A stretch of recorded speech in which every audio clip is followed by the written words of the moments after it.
Hello, guys. This is Lego coming at you with a review, but it's not like any review I do in real life. It's more likely a review of a movie in particular that I just didn't know how you would feel about. But 'tis the season to be jolly, or maybe not so jolly. The movie is called Eight Crazy Nights. It is made by Adam Sandler, who is my favorite actor for the very least. The other actors are probably like either superheroes or a voice actor, but I'm not going to get into all of that. The main thing is, Eight Crazy Nights is a masterpiece. And the truth is, Eight Crazy Nights is not all comedy based. There's something to Eight Crazy Nights that you may not know of. Here's the thing. In Eight Crazy Nights, the plot is insane. The details are crazy as can be. No pun intended. So, what does Eight Crazy Nights bring to the table? Basically, Eight Crazy Nights is not all comedy based. It's something deeper than what you think. So, I'll be giving you the truth about Eight Crazy Nights. But before I get into all of that, I'm going to start from the beginning of the movie. Now, for those of you who haven't seen it and do not wish to be spoiled, please click away because I'm going to be getting into a lot of detail.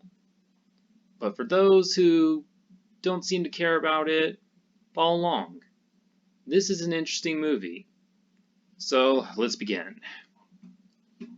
In the beginning of the movie, we have Davy Stone, who is kind of a guy that's a jerk. He's cranky, he's lazy in some way. But he does something that most people wouldn't.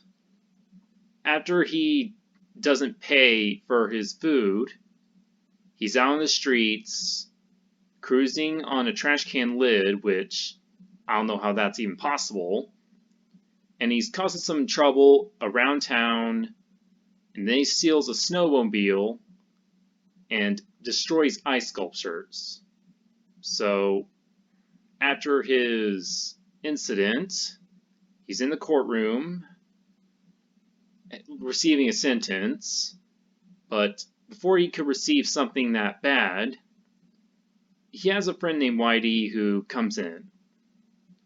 Now, Whitey is a short guy with an odd voice, like, he kind of sounds like, "Hey, Davy Stone!" Like, something like that. And he decides to help him out because he's known him for a long time. So he works with Davy Stone in a certain way. Like, one of the ways he could reform him is by doing a basketball game as a coach. Because originally Davy Stone was in the basketball team, but I'll get into that later. So he's coaching a basketball team while Whitey's doing most of the work.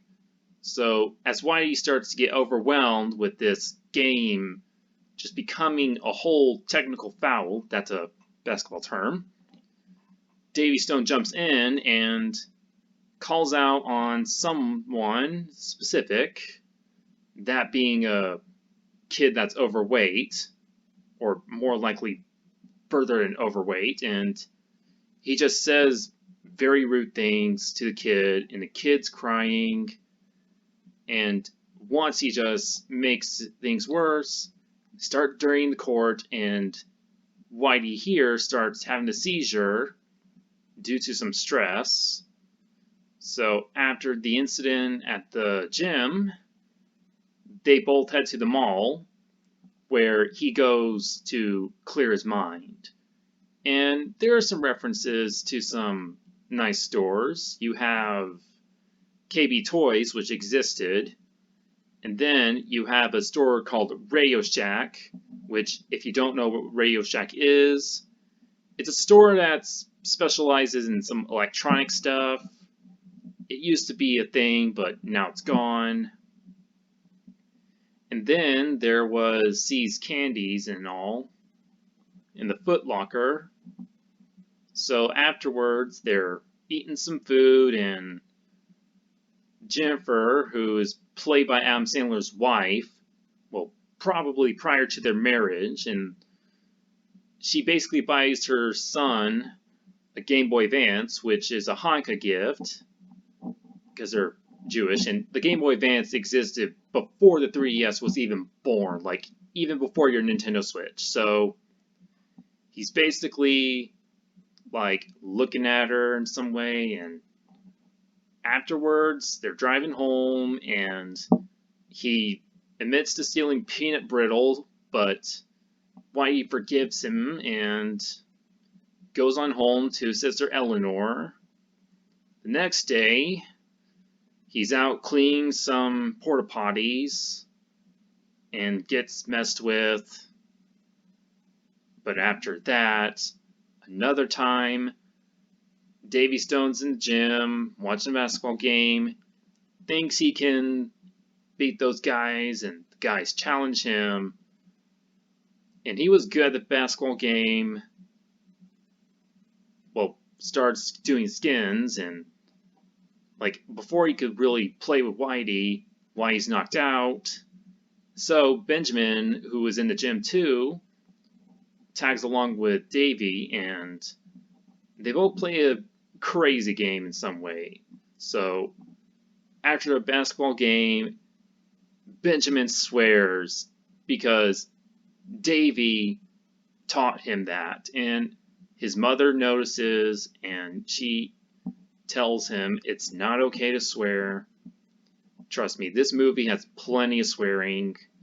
So afterward, Davy is driving home, his house is on fire, and so, without question, he had to move in with Whitey because he has nowhere else to go. So afterwards, he starts to improve a little, and as he's improving, one day they're at the ice skating rink, well, which is outside. So he's basically more kind, but then we get into why he's kind of a jerk. In the past, like I said before, he played basketball.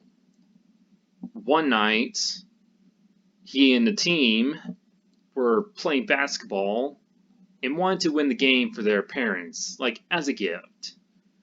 So they win the game, all is good until the police come in with some heartbreaking news. His parents died in a car wreck. It is why he was sent into this heck of a hole. Like, he got brought down by one simple sentence. So he began to shut down, and that's when his beginning started. So, okay, now before I move on, I'm gonna probably get into some headcanon, which means it's not really actual canon, but it's just a theory. It's what I can think of. So, after the incident, Davy Stone goes out doing some crazy stuff. But he is also, like, being raised by some people that are closest in some way. He's being cared for, but he starts to develop some habits. He starts to get into drinking because one of his foster parents' fridges had some alcohol in there, and he saw alcohol as an opportunity to combat the anger. So he takes a swig and he he starts to feel a little better, so that's where his drinking habit would come from. As for other habits like getting high, he saw how it felt good to get high, so he decides to give it a shot and he's happy about it. So Davy Stone is doing things. He gets in trouble as a kid, and this is where we get to the point where they're at the ice skating rink now. So I'm just letting you know that this is headcanon I came up with.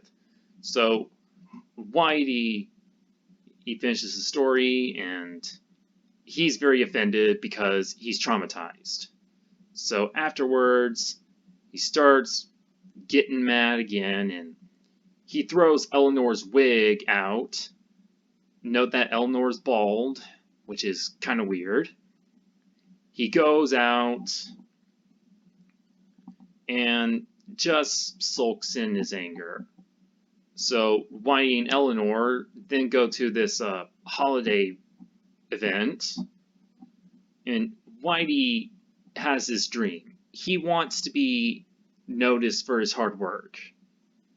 And he worked hard. He took care of some people in some way, like he tried to help out as best as he could. And so he didn't win the ribbon like he wanted. And he leaves, and well, besides that, Davy Stone has this, like, it's some kind of drug-related thing. Like, he has a hallucination, and his hallucination tells him to let it out, and he finally lets it out. He goes to the event, tells people about how Whitey's important and all. And so they head out to the mall where he goes to clear his head. And they finally congratulate Whitey for the hard work he truly does. And that's basically the end of the story. So 8 Crazy Nights is really insane. But it also follows a format that most Adam Sandler movies would follow. Like, the character Adam Sandler plays himself, he's kind of a jerk in the beginning. But as the movie goes on, he becomes more tame, at least. So, basically, 8 Crazy Nights follows that format, but this is not what this movie's really meant for. 8 Crazy Nights is a movie about depression. Like, there are plenty of key instances where depression is present. Such things include possible drinking. There's also reaction to certain events in some way, like I said, with Davy Stone being offended by Whitey when he told him that story he didn't want to hear.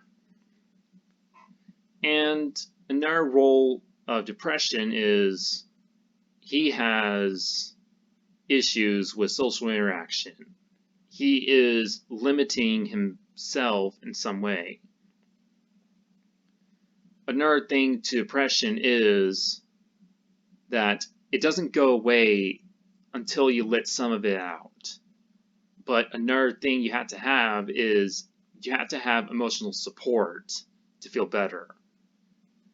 And another thing, the 8 Crazy Nights, it's a whole public service announcement to those out there suffering depression and just need to be reminded that there's someone out there who might still care about you. And it's hard, but 8 Crazy Nights is by far Adam Sandler's best animated movie of all time because it touches on something important. I mean, Hotel Transylvania, like, it's okay, but it mostly talks about like accepting in some way. But 8 Crazy Nights is what truly matters to Adam Sandler himself. Because even if that movie wasn't well received, there's something about it that strikes me. It's the fact that it's a movie that's there to tell people don't ignore depression. If someone's depressed, work with them as best as you can. Even if they lash back, you gotta keep going until they feel better. Now, as for the rest of my channel, I'm thinking of adding more adult-centered content in some way, but I'm not gonna go extreme adult. Like, I'm not gonna go Deadpool and just swear all the time. No, I'd like to be moderate in some way, but also I want to keep you guys on my channel. Now, for COPPA, I think they're dumb. I think it's wrong. YouTube tried this family-friendly thing because there were kids watching on the platform. And I just think, okay, YouTube can be for everyone, but there's no middle ground setting on videos. And no, I'm not going to make this channel for kids, because if I make this for kids, I won't have any chance to respond to your comments.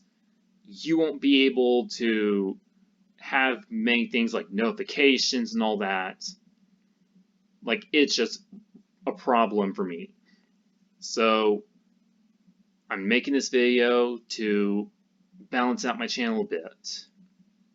Eventually you're going to be seeing some edgy kind of videos, but they're just going to be videos, so that way the FTC will not see my channel as just for kids. Thank you for watching. Like, comment, subscribe, and I'll see you in the next video. If not, I love you 3000.